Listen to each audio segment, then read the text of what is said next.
And I give the call to the Prime Minister. Thank you, Mr Speaker. I move that the House record its sincere regret at the death on the 3rd of April 2023 of Yunupingu AM. Place on record its appreciation for his significant leadership, his contribution to the cause of Aboriginal land rights in Australia, commitment to self-determination for First Nations people, and offer its deepest sympathy to his family and community in their bereavement. And I call the Prime Minister. Thank you, Mr Speaker. Yunupingu walked in two worlds with authority, power and grace, and he worked to make them whole together. What he could see was not the reinvention of Australia, but the realisation of a greater one. With his passing, consider what we have lost. A leader, a statesman, a painter, a dancer, a singer and musician who always carried his father's clapsticks and felt the power they carried within them. Australian of the Year in 1978, Member of the Order of Australia, National Treasure, a remarkable member of a remarkable family, a great Yolngu man, an extraordinary Australian, a man who stood tall in his beloved country and worked to lift our entire continent in the process. Yunupingu understood a fundamental truth. If you want to make your voice count, you have to make sure that it is heard. He made sure with the sheer power of his advocacy for land rights. He made sure when he helped draft the Yirrkala Bark petitions, which delivered such a powerful message that resounded within the walls of our nation's parliament. And he made sure when he took part in that masterclass of concise and unifying eloquence, the Uluru Statement from the Heart. As he put it, at Uluru we started a fire we hope burns bright for Australia. He fought so hard for reconciliation and was let down time after time. At Gama last year, after I announced the draft of the constitutional recognition provisions and confirmed that the government would propose a referendum during this term, he took me aside and he asked me, "Are you serious this time?" I replied, "Yes, we're going to do it." When I spoke with him just before the end, on the very day that we announced the words in the legislation that have been brought before this Parliament, I told him I was hopeful we would get there. He responded, "You spoke truth." 3 powerful words that will forever be with me. And this brought him some comfort, as did his totems of fire and baru, the saltwater crocodile which watched over him in his final days. Now Yunupingu is gone, but the Gurtha, the great tongue of flame and truth with which he spoke to us, is still right here, and it lights the path ahead for us. He saw what was going on around him as clearly, just as he did when he turned his gaze within. In his own words, "My inner life is that of the Yolngu song cycles, the ceremonies, the knowledge, the law and the land. This is Yotu Yindi, balance, wholeness, completeness, a world designed in perfection, founded on the beautiful simplicity of a mother and her newborn child, as vibrant and as dynamic as the estuary where the salt waters meet the fresh waters, able to give you everything you need." He belongs to all of that now. Yunupingu's fire will keep burning for us. We see it in the passion and wisdom and determination of remarkable leaders like Marcia Langton, Noel Pearson, Tom Calma and our own Patrick Dodson and indeed Linda Burney. And we see it in our wonderful Northern Territory representatives, his local members, Marion Scrimgeour in this House, and Senator Malarndirri McCarthy. We could feel it in the poignant, powerful tributes that they paid to a man who taught them so much, and we could see it in the simple truth that the finest tribute we can offer to Yunupingu's memory is within our grasp. Our hearts go out, especially to the Yolngu, the Gumatj clan, and the great Yunupingu family, to all who loved him and to all who were moved by him, to all there who have gazed out to where the Gulf of Carpentaria meets the sky. We will never again hear his voice anew, but his words, and indeed his legacy, will keep speaking to us. Yunupingu now walks in another place, but he has left such great footsteps for us to follow here in this one. I sincerely hope that we do just that. And I give the call to the Honourable the Leader of the Opposition. Thank you very much, Mr Speaker. I join with the Prime Minister in honouring the life of Yunupingu AM. The measure of a man is the worth of the things he cares about. Yunupingu cared about many things. He cared about his Yolngu people. He cared about his and their land. He cared about justice. In 1963, when he helped draft the Yirrkala Bark petitions with his father and uncle, Yunupingu made people, land and justice his life's mission.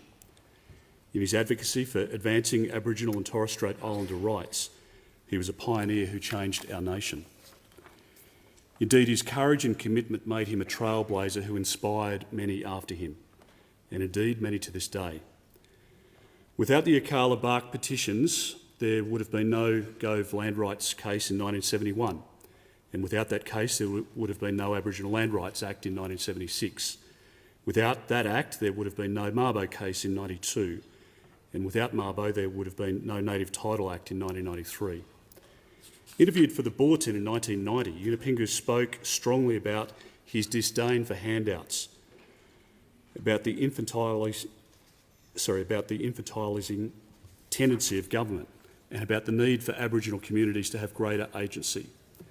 He said Aboriginal people don't want white fellas telling them, "You'll do this, you'll not do that. We've had enough pushing and shoving." Yunupingu wanted independence for his people, seeing his people as the source of salvation, solutions and self-determination. It was this fierce desire which saw Yunupingu lead social and economic initiatives to empower his people in East Arnhem Land. He established the Bauxite Mine in 2017, the first mine to be indigenously owned and run in Australia. He started businesses which saw his people provided with employment opportunities. And he helped found the Dupamar Barker School in 2021. After its opening, Yunupingu drove around the local area. Wherever he came across children, he would tell them about it passionately. Go to school every day, he would say with his warm, encouraging and nurturing presence. Combining an Australian curriculum and traditional Yolngu teachings, the school has achieved outstanding rates of attendance at around 90%. When I visited Arnhem Land in February, the influence of Yunupingu was omnipresent in the community. Indeed, the progress one sees in Gove in the top end reminds us of what can be for people in other Indigenous communities. Yunupingu's presence will always be felt in what he built, in what he did in Arnhem Land, in the Northern Land Council, at Garma, across the nation. On the day of his passing and in the days since, thousands of tributes are testimony to the nature and to the measure of the man. He has rightly been described as a giant, a titan, a national treasure, as wise, widely respected and a beacon of inspiration, a strong, deep and practical man, and as one of the greatest Indigenous leaders modern Australia has produced. Indeed, having received the highest of accolades our country can bestow, being named an Australian of the Year and made a member of the Order of Australia. He's not just a great Indigenous Australian, but one of our greatest Australians, and he left our world too early. But he would have taken comfort in the fact that he did so on his land and among his people, for whom he fought his entire life. Earlier this week, in fact last week, there was an article which I'd refer you to last Friday on the 5th of May in the Australian newspaper, and it had a photo of Sean Yunupingu, and he was in Dallas at the World Championship of Robotics. It's an incredible legacy. I met Sean, who was an inspirational young man, and his students, fellow students who are working on that program. Robotics, on a robotics program to internationally compete, to be the best in the world. That is the legacy of this man. As a parliament today, we acknowledge a great life and an even greater legacy. We remember a man who was deeply respected by all sides of politics and all the Prime Ministers with whom he engaged. On behalf of the Coalition, I offer my heartfelt condolences to Yunupingu's family, to the Yolngu people, to all Indigenous Australians. May he rest in peace. As a mark of respect to the member... Oh, my apologies. I call the Minister for Indigenous Australians. Not really parliamentary. Thank you, Mr Speaker. Last time I saw Yunupingu, the great Gumatj clan leader, was at the Garma Festival last year in North East Island Land.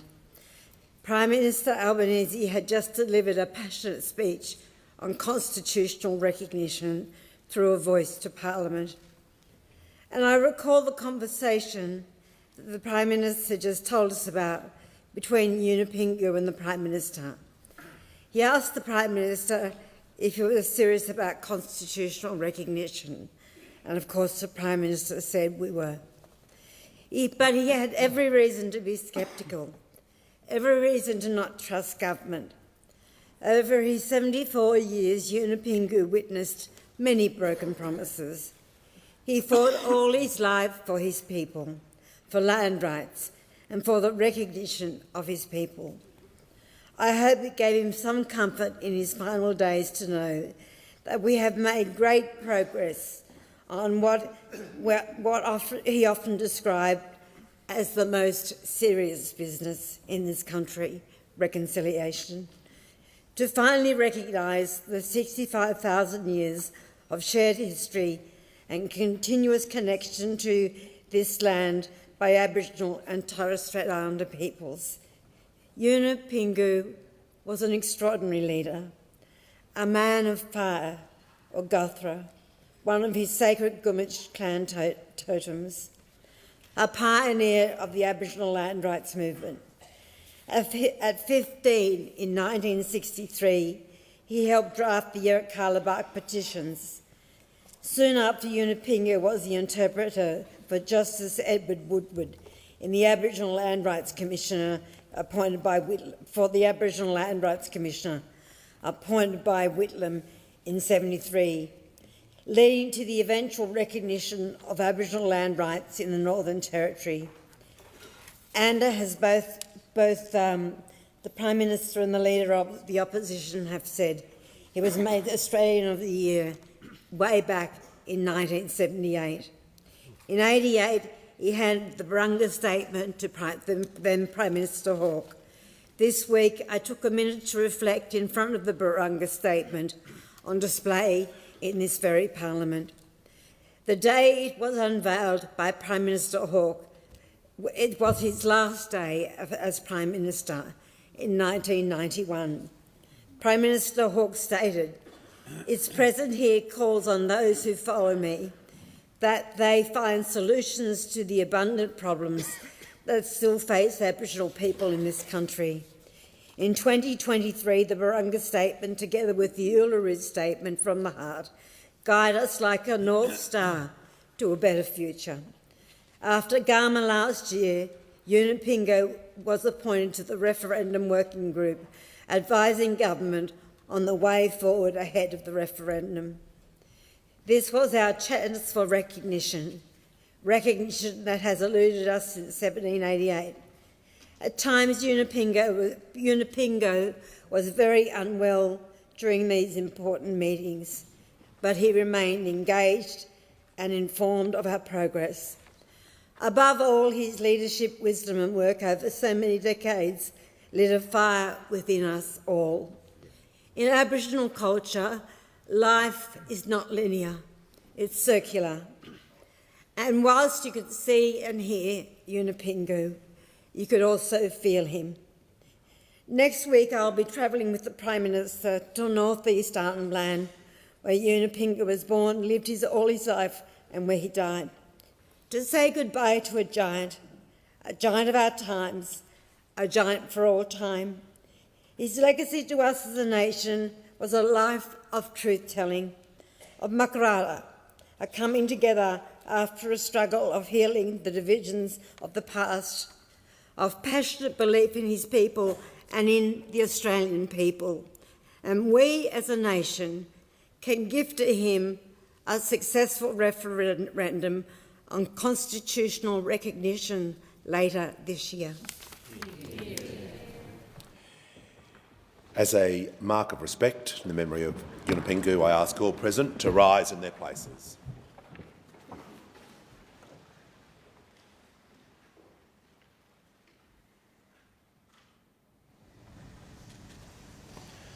I thank the House. And I call the Leader of the House. I move that the debate be adjourned. The question is the debate be adjourned and the resumption of the debate be made an order of the day for the next sitting. I'll put the question. All of those opinions say aye. Against no. I think the ayes have it, and I call the Leader of the House. I declare that the resumption of debate on the Prime Minister's motion of condolence in connection with the death of Yunupingu is referred to the Federation Chamber.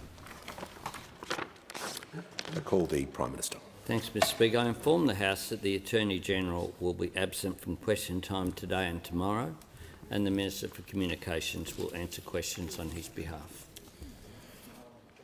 Before I call the Leader of the Opposition, I'm pleased to inform the House that present at the gallery today is His Excellency Mr Martinus van Schalkwyk, the High Commissioner of South Africa, His Excellency Dr Shenbaran Chanbaray, the Ambassador for the Kingdom of Cambodia. I'm very pleased to inform the House that present at the gallery today is the Honourable Graham Richardson AO, former Senator for New South Wales and Cabinet Minister in the Hawke and Keating governments. And I give the call to the Leader of the Opposition. Thank you very much, Mr Speaker. My questions to the Prime Minister. Prime Minister, we all support planned migration, but your budget announcement to bring in 1.5 million people over this 5-year period, more than the entire population of Adelaide, has no plan. Every city is already congested and infrastructure is cut in this budget, and there is no plan for where these people will live during a housing and rental crisis. Economists have also pointed out that this unplanned migration is inflationary. The Leader of the Opposition will resume his seat. I cannot hear what the Leader of the Opposition is saying. The Minister for Home Affairs, if she continues to interject, will be warned. I want to hear this question in silence. The first question of the day. The Leader of the Opposition deserves to be shown some respect. So all members, member for Lyons, will cease interjecting as well. There will be complete silence so I can hear the question, or people will be removed from the chamber immediately. Give the call to the Leader of the Opposition. Prime Minister, we all support planned migration, but your budget announcement to bring in 1.5 million people over this 5-year period is more than the entire population of Adelaide, and you have no plan. Every city is already congested. Infrastructure is cut in this budget. There's no plan for where these people will live during a housing and rental crisis. Economists point out that this is, as an unplanned migration program, inflationary. It's going to keep interest rates higher for longer. And why didn't the Treasurer make any mention of this in his speech last night? Give order. The member for Barker. And the Minister for Home Affairs, if she interjects one more time, will be warned. Give the call to the Prime Minister. Thank you, Mr Speaker. Well, the hypocrisy knows no bounds, Mr Speaker. This is what the Leader of the Opposition said about migration on the 2nd of September 2022 about migration. He said this: "It's too little too late." This is a decision that should have been made 100 days ago when the government was elected. But of course they didn't do that. That's what he said in September. And just in case you think that was a slip of the tongue and wasn't thought through, this is what he said a month later in a speech to the Tourism and Transport Forum Leadership Summit on the 21st of October 2022. This Leader of the Opposition said this: We need migration. The government's announcement to increase the permanent migration intake has been delayed because of union pressure. That's what he had to say, because what he actually knows... Order. Members on my right, order. There is far too much noise. The Prime Minister will pause. The Leader of the Opposition will be heard in silence for his point of order. Well, Mr Speaker, it's on relevance. The figure of $1.5 million was in the budget papers last night. Could you explain the $1.5 million figure? Order. The member for Hume. Prime Minister will continue, and I'll be listening to his answer carefully to make sure it's relevant to the question. I got asked the question about migration. I'm spot on. He mightn't want to hear what he was saying about migration. He mightn't want to hear the facts either. The member for Fairfax. Which are that the figures when they were The member for Fairfax will see some when they were in government. At least he's not one of the ones hunting you. Worry a bit closer. Order. Worry a bit closer. But what we had. Order. The Prime Minister will continue. Order. What we had. Order. The Leader of the What we Nationals. have, the fact is that migration would have been higher under their figures. Under their figures. And the Minister for Home Affairs gave a terrific speech at the National Press Club where she outlined all of this. We had to have, as part of that, the draft new strategy that was released on the 27th of April that fed into the budget that was released last night. This is what they had to say. Chaired by Dr Martin Parkinson, the former head of Prime Minister and Cabinet under those opposite, Order. Australia's migration program is not fit for purpose. Australia now has a migration program that fails to attract the most highly skilled migrants and fails to enable business to efficiently access workers. Went on to say, there is clear evidence of systematic exploitation and the risk of an emerging permanently temporary underclass. That's what they had to say. That's what they had to say. And the Leader of the Nats, in case you think they missed out, said this: "We'll be constructive with this government in saying we welcome the changes that they're bringing forward. We believe permanent migration is important." Good on you, Dave. Order. The Prime Minister will refer to members by their correct titles.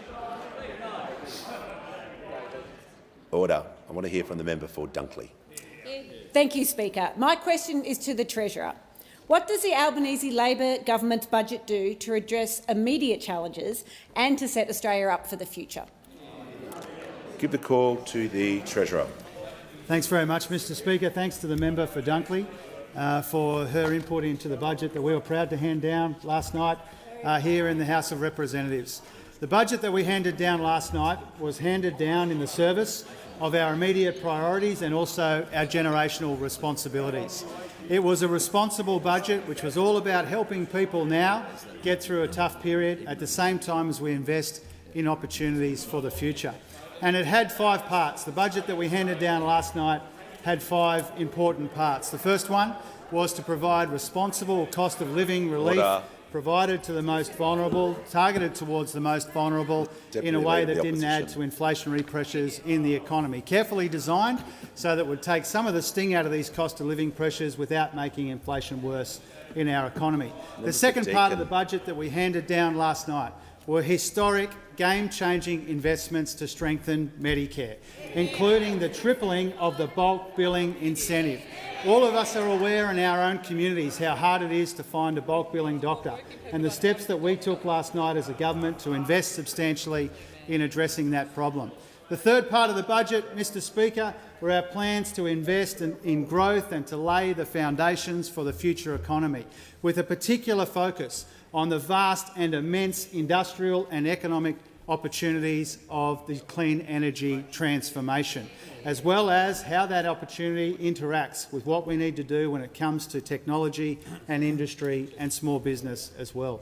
The fourth part of the budget was all about extending and broadening opportunity to more people in more parts of our country, particularly when it comes to disadvantaged communities and also to the economic participation of women.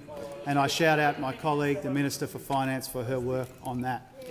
And then the fifth part of the budget, Mr Speaker, was about responsible economic management. For the first time in 15 years, forecasting a surplus for 22-23, a demonstration of the fiscal responsibility that we imposed on the budget, which is entirely foreign to those opposite who used to spend the proceeds of upward revisions to revenue, and we've let them flow through to the bottom line so that we can save hundreds of billions of dollars in debt and save $83 billion in interest payments on that debt that we inherited from those opposite $1 trillion of Liberal Party debt.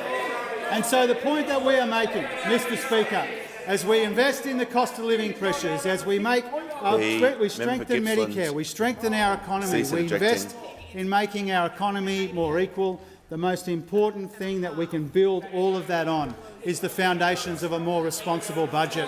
Not as an end in itself, but by getting the budget in a much better condition than what we inherited from those opposite, we can afford to look after people and invest in their future.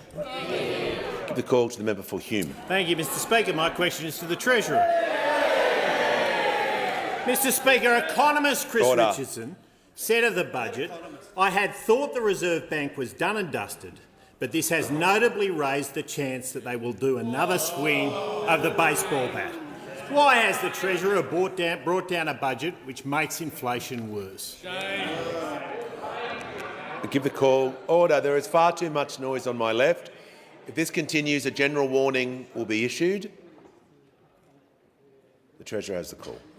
Stand, Mr Speaker, while the Shadow Treasurer is so confused, because the fiscal discipline that we showed last night is completely unfamiliar, completely foreign to those opposite. You know, those opposite when they were in office, they left behind this bin fire of rorts and waste and economic mismanagement, which was the hallmark of their almost decade in office. Those opposite promised a surplus in their first year, and every year thereafter they printed the back in black mugs. They did everything except actually deliver a surplus. And now, in their humiliation, Mr Speaker, they get up here and they're asked these questions about the inflationary impact of the budget. I'll explain it one more time for the Shadow Treasurer, who has trouble getting his head around some pretty basic concepts in our economy. Now, what we've done, particularly with the cost of living package, but particularly more broadly with the budget we handed down last night, was to make sure that it was carefully calibrated and carefully designed to take the edge off cost of living pressures rather than add to inflation in our economy. And that's what guided the decisions in the cost of living package, guided our decisions in the growth package, and guided our decisions when it came to the fiscal responsibility that we showed in the budget. Now, if those opposite want to quote economists, Mr Speaker, Bill Evans from Westpac, very respected economist, said, and I quote, "I don't expect them to put upward pressure on interest rates." Alan Oster said he thinks the budget is broadly neutral over the coming years. The economist at Citibank, broadly neutral as well. Stephen Halmerick from the Commonwealth Bank said that the move to surplus in 22-23 represents a fiscal contraction for this year that will be helpful in moderating the inflation impulse. And when it comes to the spending in the year after, Mr Speaker, when it comes to the spending in the year after, a big chunk of the spending that we had to do in 23-24 is because those opposite announced ongoing programs but only funded them in a temporary way. And so we had to clean up the mess. Mr Speaker. Those opposite left a steaming pile of fiscal irresponsibility, and we had to clean it up, Mr Speaker. We take responsibility for doing that. We made progress in a budget last night which will take the pressure off inflation rather than add to it. That is the considered view of the Treasury. That is the considered view of a number of economists, including those that I just quoted, and those opposite are going to have to do much better than that. The member for Page will cease interjecting. He's been interjecting constantly during question time. If he continues to do that, he'll be warned. Give the call to the member for Hawke. Thank you, Mr Speaker. My question is also to the Treasurer. How does the Albanese Labor government's second budget address cost of living pressures facing Australian households? call to the Treasurer. Thanks very much, Mr Speaker, and to the member for Hawke for his question. We're very proud on this side of the House, Mr Speaker, that a central part of the budget that we handed down last night had cost of living relief at its very, very core. We understand on this side of the House that people are under the pump right now, particularly when it comes to rent, particularly when it comes to out-of-pocket health costs, and particularly when it comes to electricity as well. And so our cost of living package, as I said a moment ago, carefully calibrated to take some of the edge off these cost of living pressures without adding to the inflation challenge in our economy. And our cost of living package, $14.6 billion over the rest of the budget's forward estimates, had a number of parts. Energy bill relief, $1.5 billion matched by the states and territories to take some of the edge off the winter bills that people will be receiving. The Household Energy Upgrades Fund to make people's homes more energy efficient so that they can get not just their emissions down but also their bills down compared to what they would otherwise be. Obviously, tripling bulk billing and making it easier to find a bulk billing doctor is a substantial opportunity for us to address the out-of-pocket costs that people are facing in the health system. The changes to maximum dispensing quantities for lots of people will halve the cost of their prescription medicine, something that we are very, very proud to do. Order. The parenting payment changes, the parenting payment single. I pay tribute to the Prime Minister and the Social Services Minister for being able to fix the issues in parenting payment single. The increase to the base rate of JobSeeker, and I acknowledge a number of members of this House and from over there and from over here, a lot of us who wanted to see an increase in the base rate of JobSeeker, and we were able to do it, as well as the other working age payments and for students as well. And at a time when we've got incredibly low vacancies and higher rents than we would like, we are proud to have handed down and announced last night the biggest increase in Commonwealth rent assistance in something like 30 years. Order. And so all of these components, Mr Speaker, of the cost of living package that we announced last night, carefully calibrated, carefully targeted, making sure they go to people who are doing it the toughest, is an important part of getting people through a difficult period at the same time as we invest substantially in the future. And in so many of these areas, Mr Speaker, what we're actually doing is taking the pressure off inflation. If you take the energy payments compared with the gas and coal caps that we passed through this parliament in December of last year without the support of those opposite, that's making something like 3/4 of a percentage point difference to the inflation forecast. So the cost of living package is substantial, but it won't add to inflationary pressures in the economy, but it will make life a little bit easier for more people. Give the call to the Leader of the Australian Greens. Thank you, Speaker. My question is to the Prime Minister. Your budget raises more from Labor's increase in student debt than from the weak tax changes for the big gas corporations. You're leaving job seekers in poverty while giving billionaires a $9,000 a year tax cut. And 5.5 million renters get absolutely nothing. Why is Labor leaving millions of people behind, spending $250 billion on stage 3 tax cuts while betraying renters, students, job seekers and people doing it tough? The call to the Prime Minister. I thank the member for Melbourne for his question. Well, it would have been a very different budget if it was cast and put together by those opposite in terms of the Greens political party. There is no question about that. Because what we understood as a responsible government was that what we needed to do was to take pressure off families whilst not putting pressure on inflation. That is the task that we set ourselves. And to do it within the context of not leaving people behind, we found space in the budget to provide for a $40 a fortnight increase in JobSeeker, to provide the largest ever increase, in rental assistance that has been done since rental assistance was introduced, of course, by a Labor government, like all those reforms, and to change single parenting payment so that it will apply not when the youngest child turns 8, but when the youngest child turns 14. We did all of that whilst making sure that we also built a stronger economy, that we built a foundation for a better future. So the commitments that we took to the election commitments such as the National Reconstruction Fund to help build manufacturing in this country.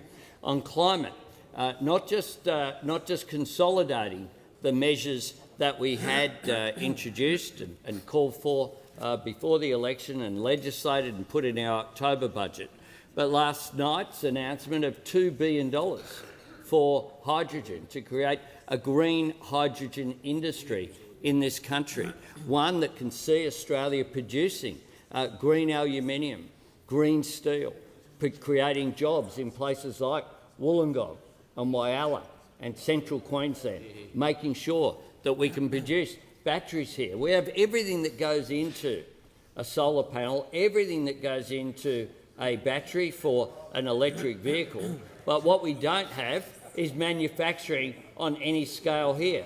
Now, if we have cheaper, cleaner energy, driving advanced manufacturing, lowering emissions at the same time as creating jobs, making sure that we skill up Australians for those jobs, which is why we created the 300,000 now fee-free take places.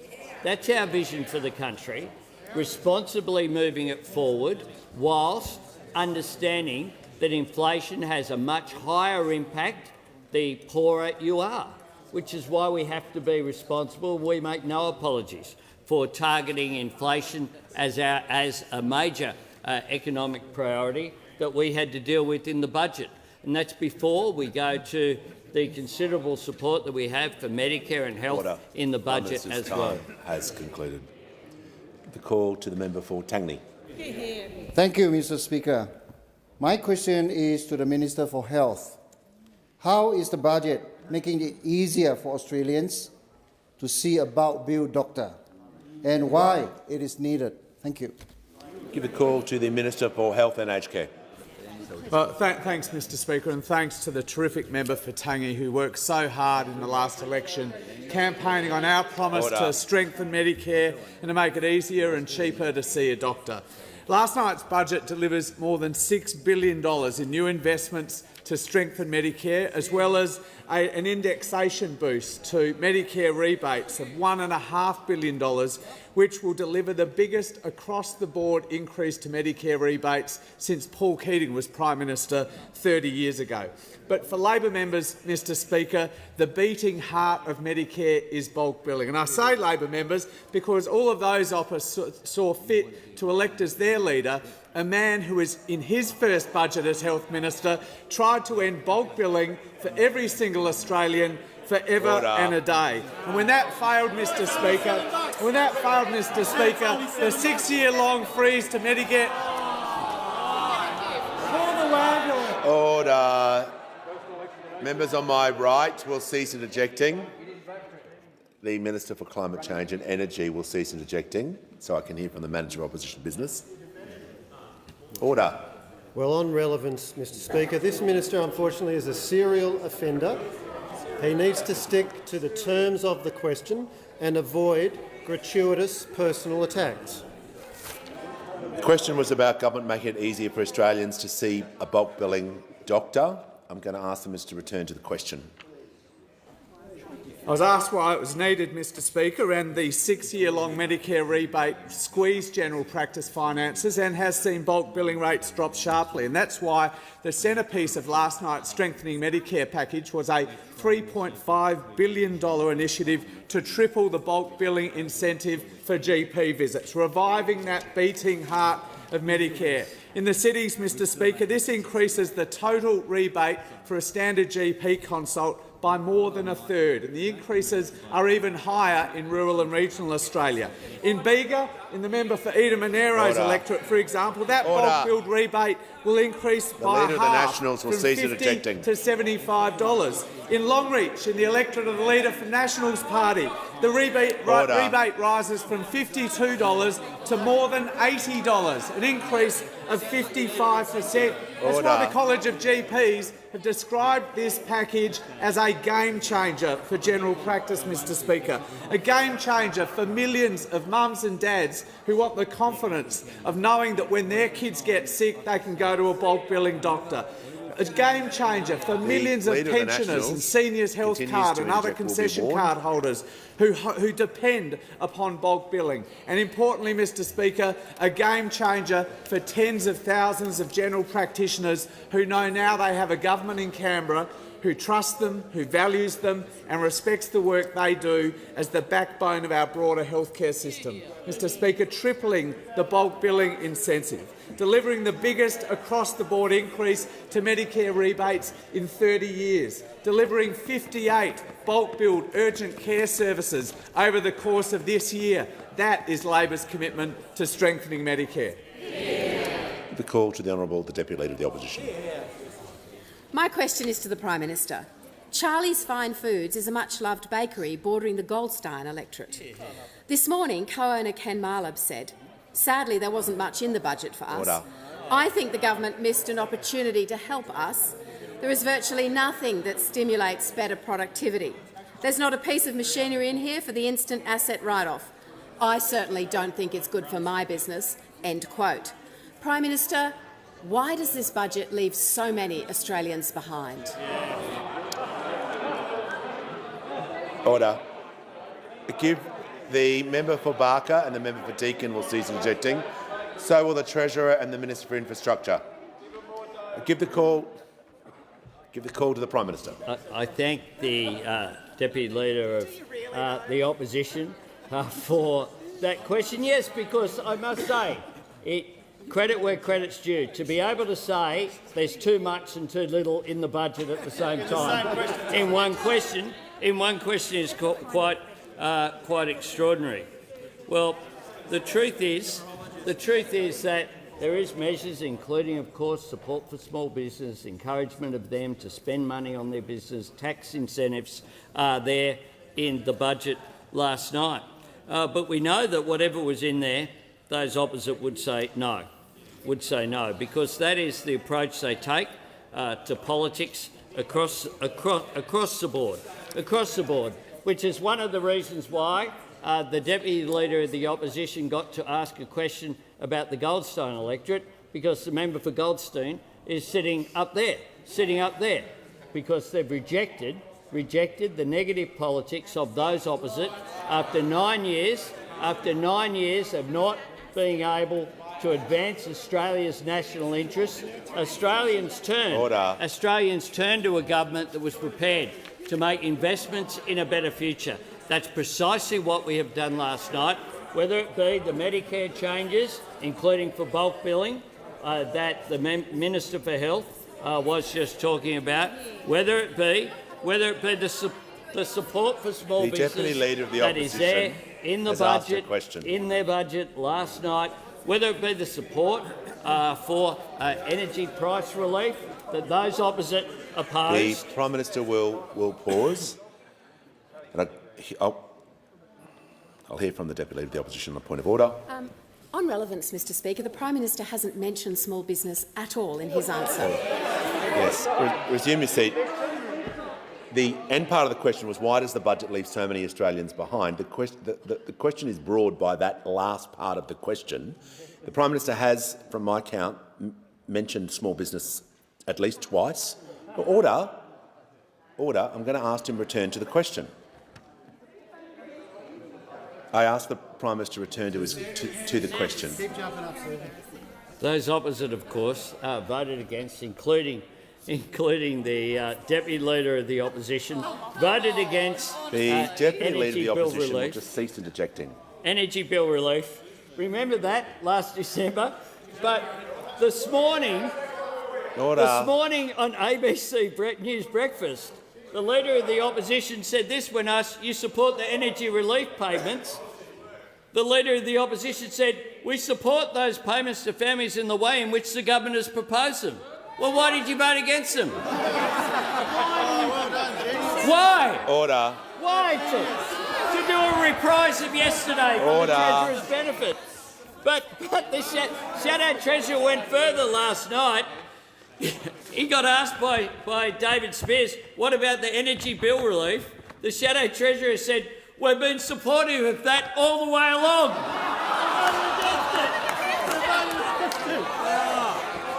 You couldn't make it up.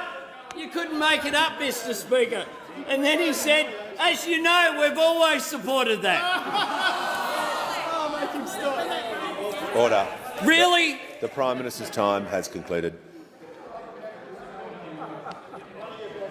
The Treasurer will cease interjecting so I can hear from the member for Cornwall. Thank you, Speaker. My question is to the Minister for Social Services.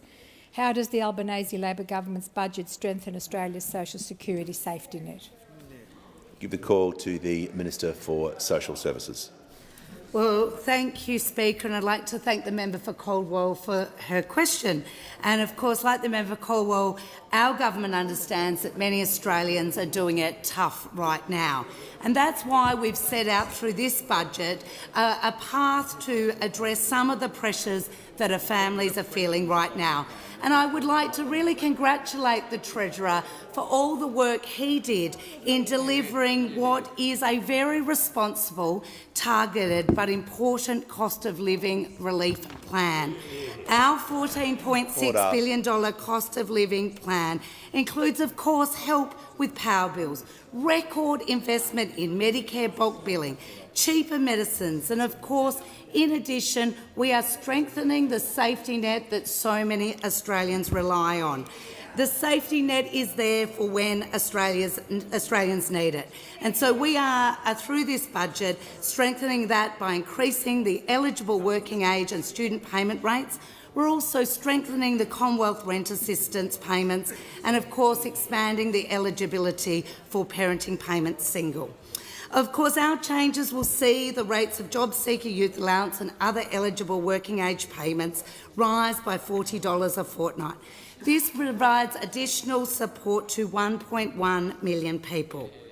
We, of course, are expanding the eligibility for existing higher rate of job seeker to single recipients aged 55 and over who have been on income support for 9 months or more. The higher rate is an existing feature of our social security system, currently applies for those aged over 60. But we know older Australians face a number of additional barriers when looking for work, including age discrimination and poor health. Of course, our changes will support 52,000 Australians aged 55 to 59 who will receive an additional $92.10 a fortnight. Similarly, we know that single parents can find it tough to balance caring responsibilities with full-time work. And so we are expanding that eligibility for parenting payment because we know the balancing act doesn't end when a child turns 8. And of course, as the Prime Minister outlined, we are increasing the support for the Commonwealth rental assistance, the largest increase to the CRA in more than 30 years. Combined, these changes will provide additional support to around 2 million people. The Albanese government believes in a strong social safety net. We believe in supporting those doing it tough, and through our budget and our changes, we will be supporting more Australians with the cost of living. Call to the member for Lindsay. Thank you, Mr. Speaker. My question is to the Prime Minister. Zakoko, a local chocolate manufacturer in my Western Sydney electorate of Lindsay, has seen their energy bill rise by $4,000 a quarter. The owner, Dean, says this budget, quote, won't make much of a difference because he's still going to see his energy costs continue to rise. Why does this budget leave so many Australians behind? Order. The Minister for the Environment will cease interjecting. Give the call to the Prime Minister. I thank the member for Lindsay for her question, which goes to a small business in her fine electorate there in Western Sydney. And she might like to know, and I will assist her with what the Small Business and Family Enterprise Ombudsman had to say about last night's budget. It's a fellow called Bruce Bilson. Leader of the Opposition. Bruce Bilson. This is what he had to say. There is support for small and family businesses to tackle immediate pressures, particularly with high energy input costs, an asset write-off boost to help re-equip and invest in The productivity, member for Hume. tax administration changes that will help Order. with vital cash flow challenges, and much-needed advice to deal with cyber security fears. Energising enterprise can deliver a strong economy, and these measures are a step towards delivering manager that. opposition business. That's what Bruce Bilson, appointed by those opposite as the small business ombudsman, said that they would do, that our budget would do for small businesses, including for those in the Lindsay electorate.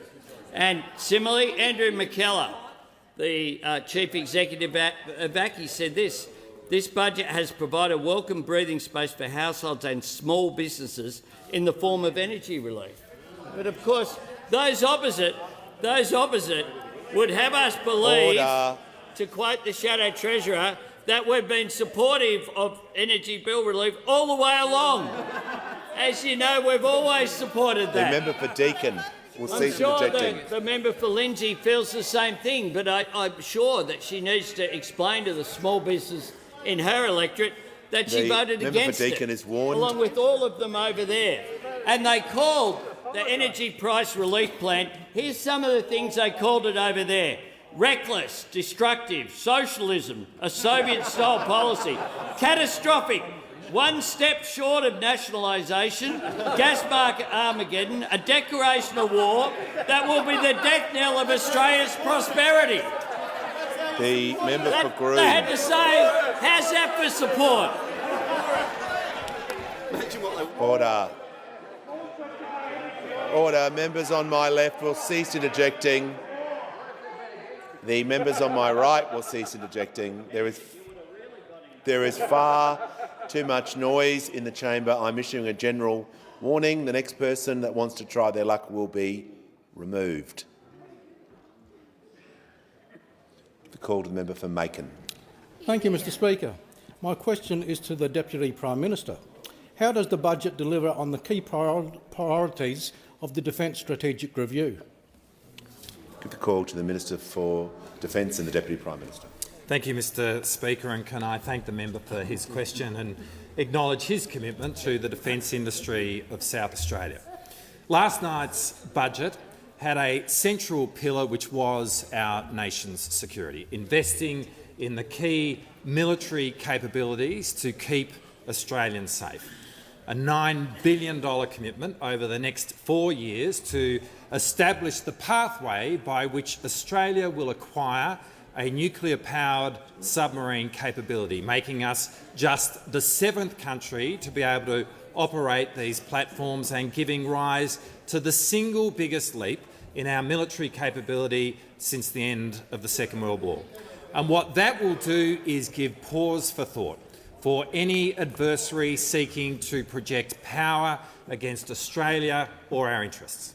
A $4.1 billion commitment to increasing our strike capability, which will see, for example, an increase in Army's strike range from 40 kilometres to more than 300 kilometres in the next couple of years, while at the same time establishing an industrial base in this country which will manufacture missiles, and investing $400 million in the retention and the growth of our Defence Force personnel, because we understand that at the heart of our defence is our people, and we simply have to make the ADF a better place to work.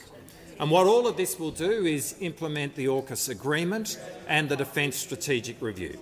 It will see over the next 4 years defence spending grow in accordance with the trajectory that we inherited from those opposite, but over the next 10 years it will see defence spending grow by an additional 0.2% of GDP above the trajectory that we inherited from those opposite. That means that we plan to spend over the next 10 years 0.2% more of GDP on defence than those opposite provided.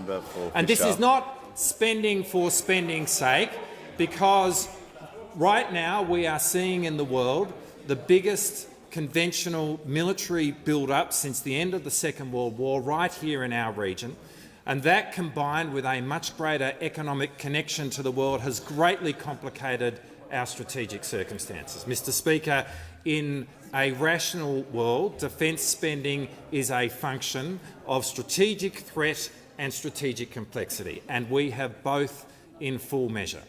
And we are rational people running a rational government which is making a historic commitment to the defence of our country. Call to the member for Hume. Thank you, Mr Speaker. My question is to the Prime Minister. Order. UBS has labelled the federal budget as stimulatory and pushed back the timing when it expects the Reserve Bank to cut interest rates to 2024. Why has the government brought down a budget which makes inflation worse? Give a call to the Prime Minister. Thanks very much, Mr Speaker. What is The member extraordinary for Deakin. when it comes to the issue of inflation, the Shadow Treasurer had this to say in February 2023 with the catastrophising that they go on with over there. There are ominous signs Australia is hurtling towards another era of stagflation.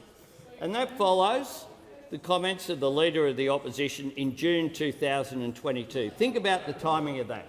So it's after the election, but before any of our first budgets. He said this: Australia is set to lose its AAA credit rating because of spiralling debt and deficits. That's what he had to say. But that's the deficit. It's there. It's your forward estimates. All right. Your the forward Prime estimates. Minister will. It was in June will 2022. pause.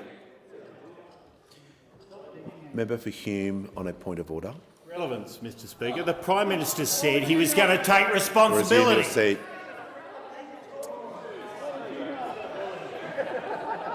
I want to hear from the Leader of the House. Mr Speaker, referring to your earlier rulings on points of order, if they're nothing to do with the standing orders, they shouldn't be made, or just stand up and say I nominate myself as tribute. Like, it's just ridiculous. The Leader of the House is correct. That wasn't a correct point of order. The member for Hume knows that. The Treasurer will cease interjecting. If that happens again, you won't be warned, you'll be asked to leave. The Prime Minister will continue to be heard in silence. Thanks. Thank you, Mr Speaker. And the member for Deakin can leave the chamber.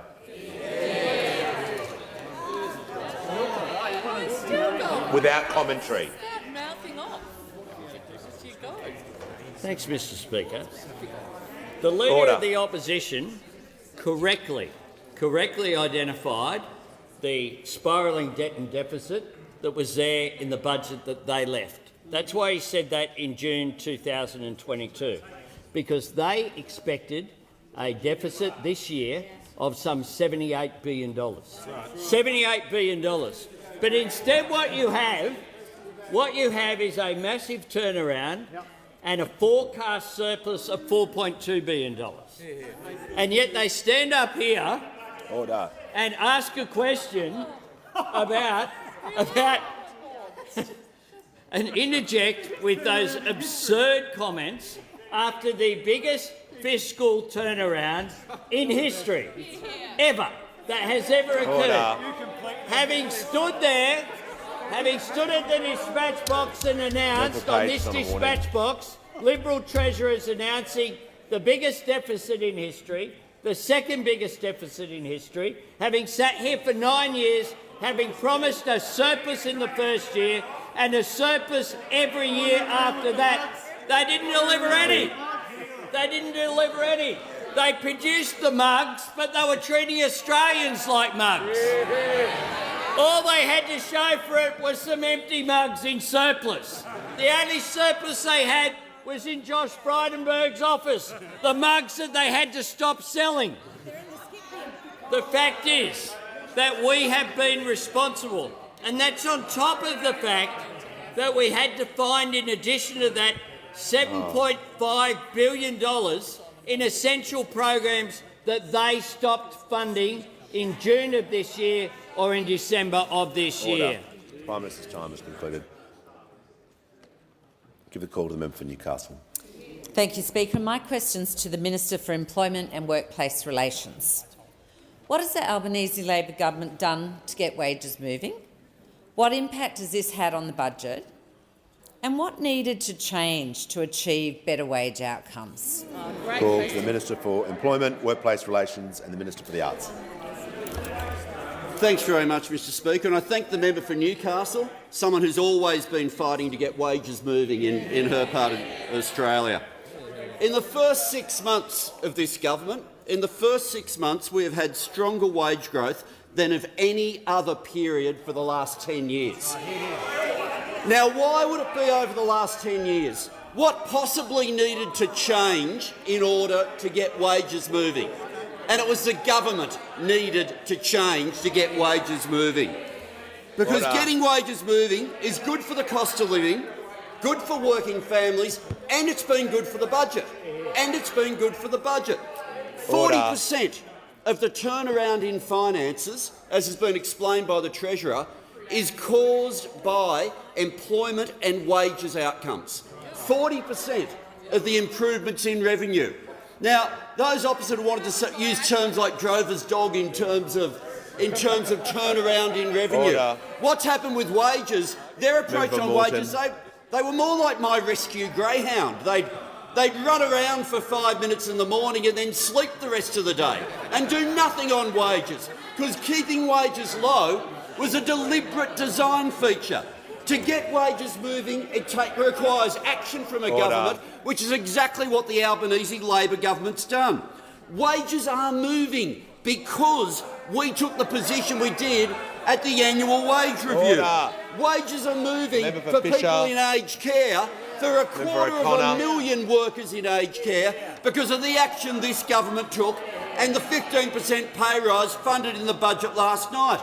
Wages are moving with a government that was willing to strike down zombie agreements when those opposite were quite happy for people to still be on the terms and conditions of 20 years ago under old work choices agreements. Wages are moving because we've now banned job ads which used to be legal, even though they were advertising rates which were illegal. Wages are moving because we changed the law for pay equity. Wages are moving because we changed the law for gender equality. Wages are moving because rogue employers know that it's going to be a criminal offence to steal from your workers. Wages are moving because the platforms know that there'll be minimum standards for gig workers.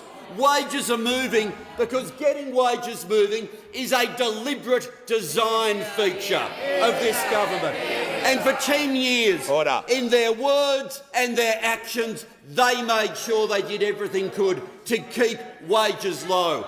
And you look at the budget papers last night and what people are experiencing now in what's going into their bank accounts is because there was a change of government. Order. Give a call to the member for McKellar. Thank you, Mr Speaker. My question is for the Minister for Climate and Energy. The government's budget commitment of $2 billion for renewable hydrogen production is very welcome. However, can the minister confirm that this funding will only be used for hydrogen produced using renewable energy and not for hydrogen produced using fossil fuels? Give the call to the Minister for Climate Change and Energy. Well, thanks very much, Mr Speaker. I thank the honourable member for her question and her interest in the Hydrogen Head Start program, which is vital to Australia's future as a renewable energy powerhouse, which this government fundamentally believes in. And we also know that our green hydrogen future is fundamental to that clean energy future as a powerhouse. And I'm happy to confirm for the honourable member that the funding under the Hydrogen Head Start program is limited to hydrogen generated by renewable energy, green hydrogen. This is vital for Australia's future, and I welcome the response from the hydrogen industry. The Chief Executive... Order. They don't... Keep going. And I welcome the interjections from those opposite as well, Mr Speaker, because every time they do it, they say they've learnt nothing. Nothing after the last 10 years, nothing since the last election. They just still don't get it, Mr Speaker.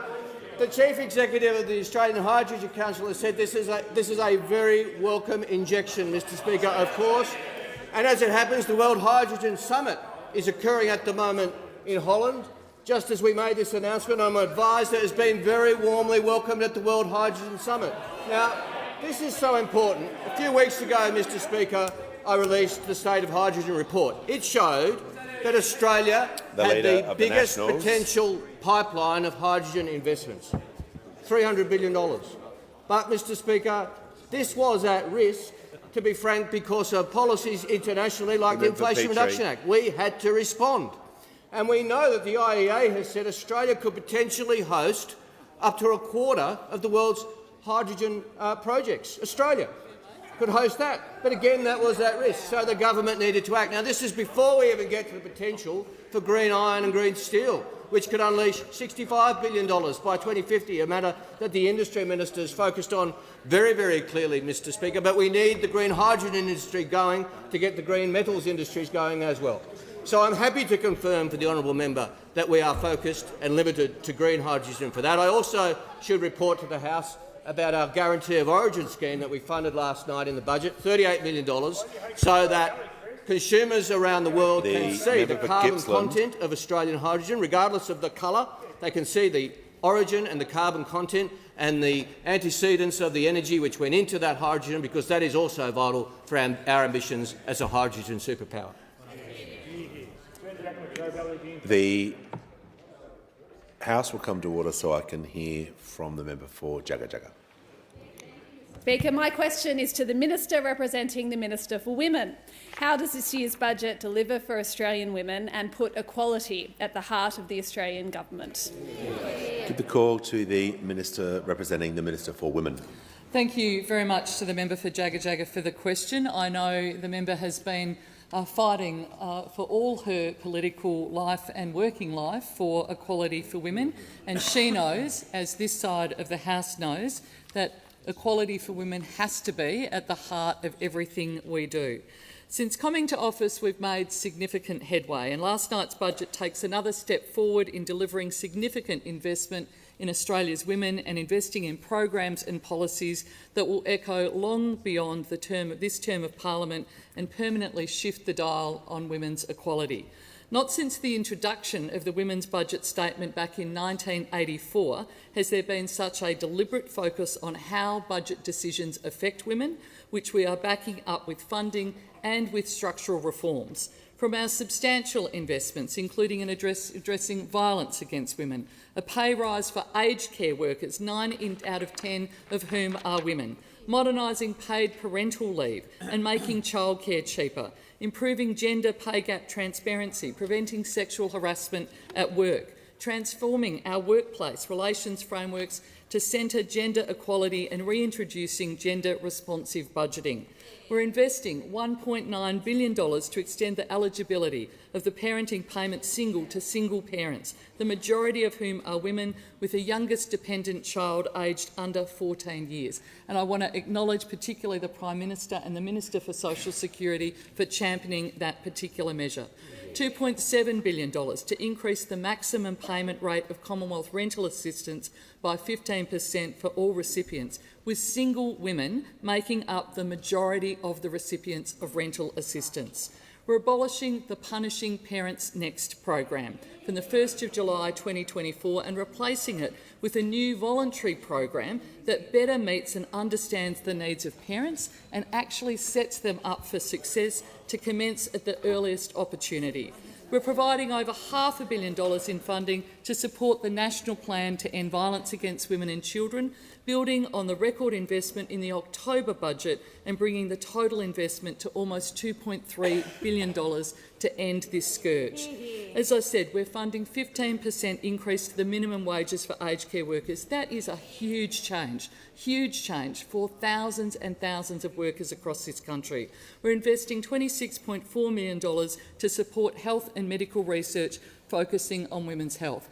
This doesn't happen by accident. It happens with purposeful decision-making, making sure that we're putting women at the heart of our budget decision-making processes. These are efforts that are led by all of us, particularly the Prime Minister, but the Minister for Social Security and the Minister for Finance. This is a good budget for Australia's women. Call to the Leader of the Nationals. Thank you, Mr Speaker. My question is to the Minister representing the Minister for Agriculture. Can the Minister advise why the government will introduce a biosecurity tax on Australian farmers to pay for their international competitors to bring their products into Australia? Why wouldn't the government make foreign importers pay? To be called to the Minister representing the Minister for Agriculture, Fisheries and Forestry. Thank you very much, Mr Speaker, and I'm asked why the government is introducing the measure that's in the budget. Well, I will tell you why. I will tell you why. It's called a decade of failure of the National Party to put biosecurity funding on a security footing.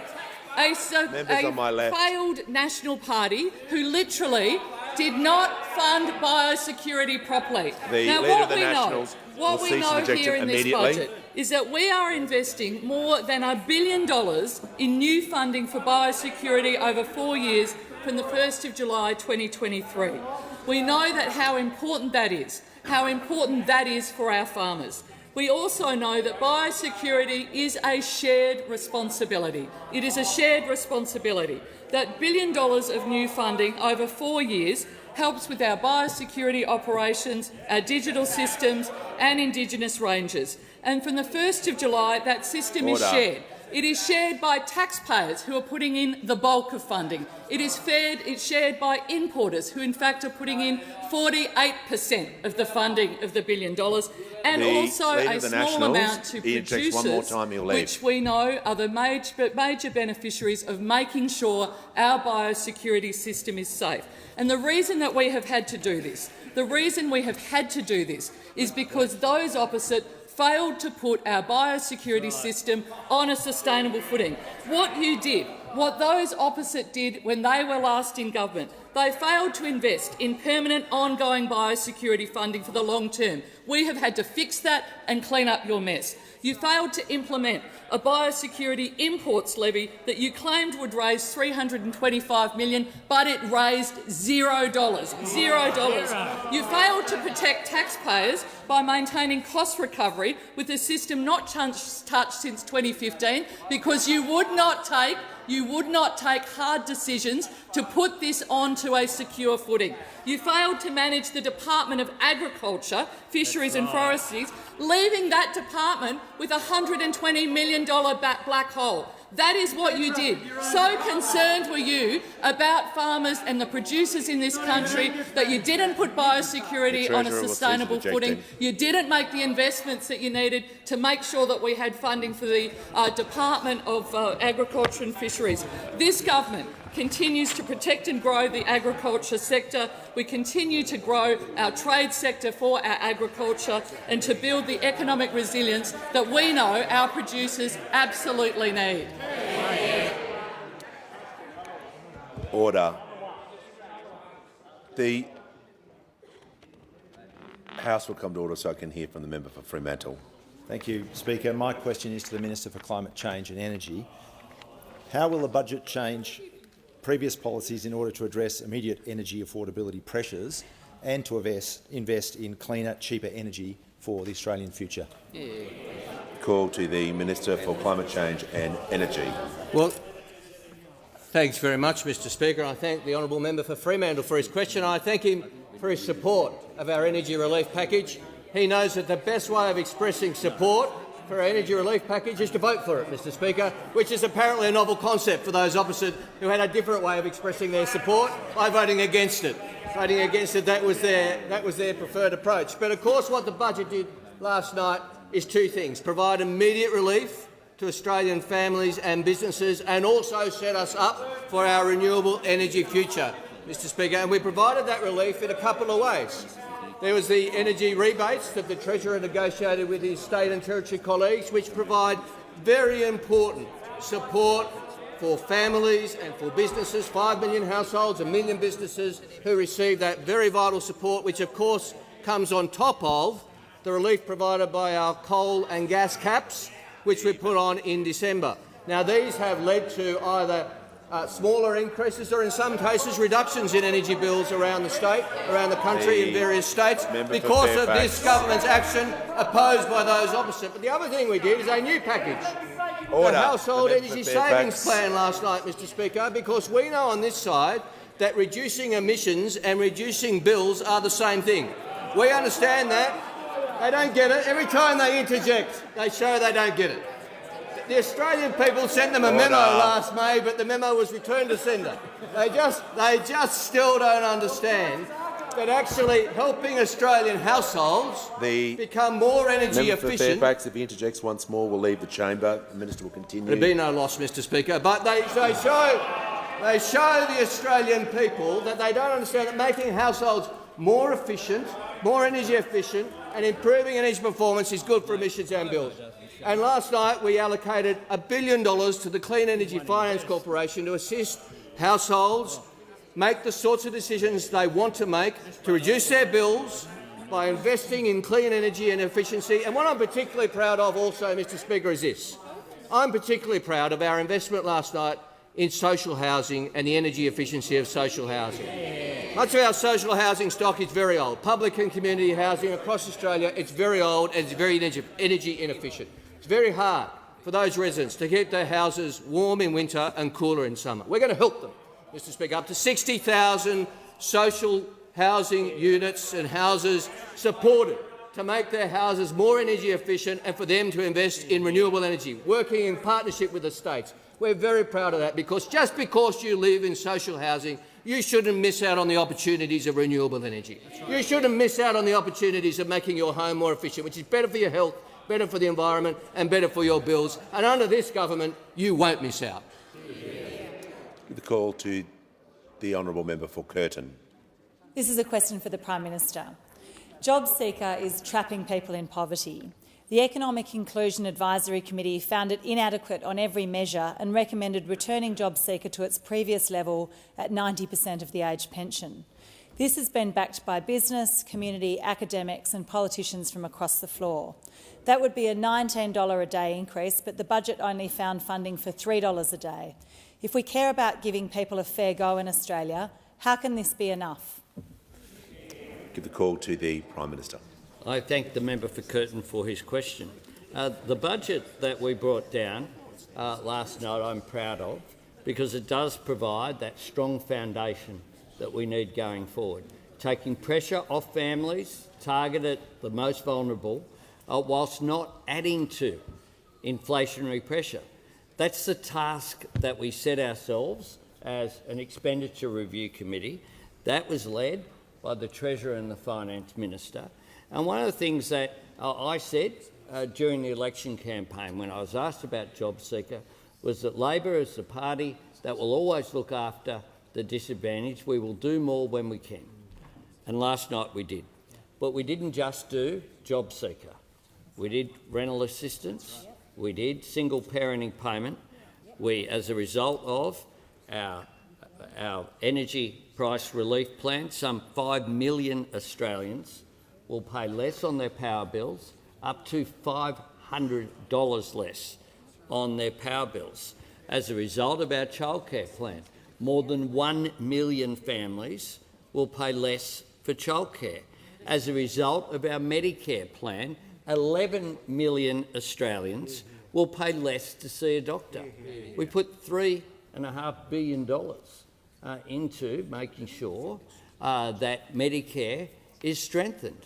Now, if you are a recipient of any social security, your kid gets sick, we want to make sure that people can get access to see a doctor and that it will be bulk billed. That's why, in addition to that, we want to expand access by having an additional 8 urgent care clinics on top of the 50 that we announced already. Those opposite SCOF. That's about making sure you can get access to a doctor with all you need is your Medicare card, not your credit card. It's been well received by state and territory governments across the country. As a result of the measures that we put in place that came in on January 1, already in the first 4 months of the year, Australians paid $76 million less for their prescriptions. $76 million less. And because of this budget, another 6 million Australians will pay less for their medicines. As a result of this budget, 480,000 Australians will get access in total to fee-free TAFE. That's about getting people into employment, offering them the skills so that they get a job, so they get off job seeker. That's our task going forward. Has concluded. Can call to the honourable member for McEwen. Thank you, Speaker. My question is to the Minister for Housing and Homelessness. How does the Albanese Labor government's budget build on the government's commitments to address housing challenges for those Australians most in need, and are there any barriers to the government's plan to build more housing? Call to the Minister for Small Business, Housing and Homelessness. Thanks, Mr Speaker. And I want to thank the member for McEwen for that important question, because he, like so many of us in this place, know that many Australians are doing it tough when it comes to housing costs, whether it be increasing mortgages or whether it be trying to deal with increasing rentals. So that's why we did even more in last night's budget when it comes to housing, whether it be supporting people into their own home or whether it be adding to supply. Indeed, we announced changes last night to the eligibility criteria for the Home Guarantee Scheme. So from 1 July, siblings and friends will be able to join together to buy a home under the scheme. And indeed, we're also allowing access to the scheme for people that have been out of the private housing market for more than a decade. This is people who have been impacted by financial or family breakdowns, who have been out of the private housing market for more than a decade will now be able to access this. And these are sensible changes, Mr Speaker, and indeed they reflect modern Australia. So I have heard some commentary from the other side that they are supporting that. I hope that that is the case when it comes to this place. We also moved to help Australians struggling to pay the rent with, as we've heard, the largest increase in the Commonwealth rental assistance within 30 years. Indeed, we're talking about a 15% increase. We also last night announced support for build-to-rent projects, Mr Speaker, to encourage more private sector investment, to increase the rate on new properties that they can be depreciated. And of course, we're trying to encourage more international capital into investing in rental homes here in Australia. We're also adding to the supply of social and affordable housing with an additional $2 billion in financing to the National Housing Finance Investment Corporation, which we soon hope will become Housing Australia. We anticipate that that will provide up to another 7,000 social and affordable rental homes, Mr Speaker. That, of course, is building on the things that we have already announced. Our initial $575 million, our housing accord from the last budget, another $350 million, 10,000 additional rental affordable homes to be matched by the states, another 20,000 in total. And of course, our centrepiece of our housing policies, our $10 billion Housing Australia Future Fund, Mr Speaker. So when you add up the Housing Australia Future Fund, you add up the Housing Accord, you add up the measures that we had last night, we're talking about 60,000 social and affordable rental homes from the federal government over 5 years. That is double the amount that the Commonwealth and all of the states together built over the last decade, Mr Speaker. It is incredibly ambitious, and it's ambitious because it needs to be, Mr Speaker, because too many Australians are doing it tough. But I would say to members opposite and to the Greens over there, the Greens Party, tell your senators to support this bill in the House, the Housing Australia Future Fund, because too many vulnerable Australians are relying on that bill getting through and the funding from it. The call to the member for O'Connor. Thank you, Mr Speaker, and my question is to the Prime Minister. S&P Global Ratings have said we expect inflation to be stubbornly higher than the Reserve Bank of Australia's target until fiscal 2026. Why has the Prime Minister brought down a budget which makes inflation worse? I give the call to the Treasurer. Well, I'm going to do something a bit unusual, Mr Speaker, and I'm going to give credit to the Opposition Tactics Committee who decided not to give that question to Angus. The Prime Minister, to the Shadow Treasurer. Treasurer will refer to members to the by his title will be warned. To the Shadow Treasurer. Having heard the earlier effort, I think it's a good idea that the Shadow Treasurer doesn't get any more questions about inflation. Because, Mr Speaker, when it comes to inflation... The Treasurer will pause. I'll hear from the member for order. Members on my right. Members on my right will... Minister for Skills will cease interjecting. I want to hear from the member for Petrie on his point of order. Thank you, Mr. Speaker. It's just on reflection on members. This man... resume your...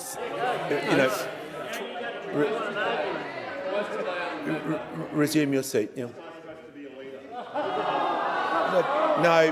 No.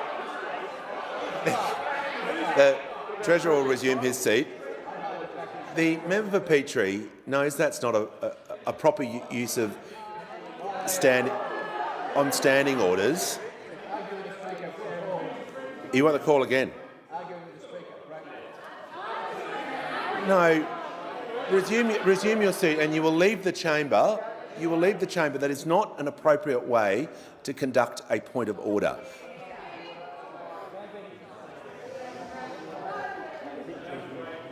Order.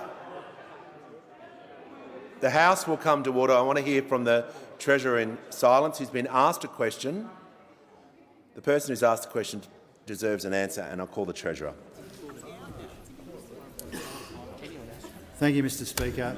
This Shadow Minister asked questions about why we spent too much. This Shadow Minister asked questions about why we didn't spend enough, and I don't know what the reason for this last question was. But, Mr. Speaker, order. And Mr. Speaker, to find order. In all seriousness, Mr. Speaker, inflation is obviously the defining challenge in our economy, and that's why it guided our considerations of the cost of living package, the growth plan in the budget, and also the fiscal restraint, which would be foreign and unrecognisable to those opposite. Now, inflation is moderating, but not as quick as we would like. It will be higher than we'd like, for longer than we'd like, and that's why we've got a targeted cost of living package in the budget, which is carefully designed to take some of the pressure off people dealing with these inflationary pressures in the economy without adding to those inflationary pressures. And I read through before in the response to the Shadow Treasurer's question, the economists, including from some of the big private sector banks, who have said that at worst the budget is broadly neutral, but when it comes to our energy plan, it's actually putting downward pressure on inflation. And it's also dealing in the areas where the inflationary challenge is the most acute: out-of-pocket health costs, energy costs and rent costs as well. These are the big pressures in the inflation forecast, and that's why we've gone out of our way in a responsible, methodical and considered way to try and address these inflationary pressures. Now, Mr. Speaker, the reason why the budget is in much better nick than it was under those opposite is because we've taken a different approach to the budget. Order. And when we've got these upward revisions to revenue, we've banked as much as we could to try and put the budget on a more sustainable footing, and that's why the budget in 2022-23, when inflation is most acute, is a contractionary budget, and it's responsible after that as well. So, Mr. Speaker, I understand the embarrassment of those opposite. Order. This side of the House is forecasting a surplus, the first one in 15 years, and they have to try and concoct this outrage. The reality is that the budget position that we inherited is a consequence of a decade of a bin fire of rorts and waste and mismanagement, and we have taken responsibility for cleaning up the mess that they left. We made a heap of progress in the budget last night, and there'll be more to do. Call to the member for Corangamite. Thank you, Mr. Speaker. My question is to the Prime Minister. How is the Albanese government's second budget building on the work done by the government in its first year and laying stronger foundations for a better future? Give the call to the Prime Minister. Thank you very much. Thank you very much, Mr. Speaker. I thank the member for her question. Indeed, this is a budget that is providing for a stronger foundation for a better future. Understanding, as the Treasurer just said, that we need to give support to take pressure off families, whilst at the same time we're not adding to pressure on inflation. This is a budget. This is a budget that provides the support where it's needed, when it's needed, right now, as well as building for the future. Up to $500 of energy bill relief for more than 5 million households, boosting bulk billing, helping 11 million Australians see a doctor for free, halving medicine costs for more than 6 million Australians. $11.3 billion for a 15% pay rise for people in the aged care sector. 250,000 workers getting a 15% pay increase, no doubt, opposed by those opposite. We are getting wages moving again. 300,000 fee-free TAFE places. We were told by the Reserve Bank that it is supply chain challenges we need to deal with. Free TAFE, along with the National Reconstruction Fund, along with our plans for energy, all doing just that.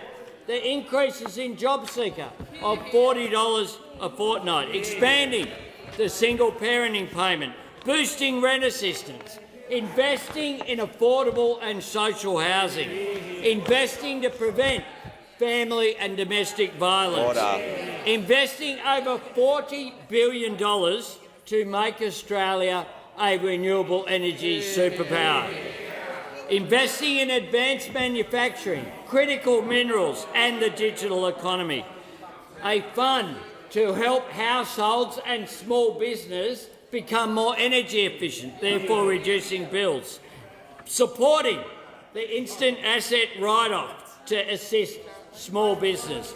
We're doing all of that whilst we're repairing, finding the examples of terminating funding that were due to end in June 30, child and youth mental health programs, family violence prevention legal service providers, MyGov, My Health Record, the National Library of Australia with its Trove program, the Office of the E-Safety Commissioner dropping off a cliff on June 30, the Australian Radioactive Waste Agency due to end apparently in December 2023. We've done all of this while we forecast a surplus. Their only surplus was those mugs left in Josh Frydenberg's office. Order. I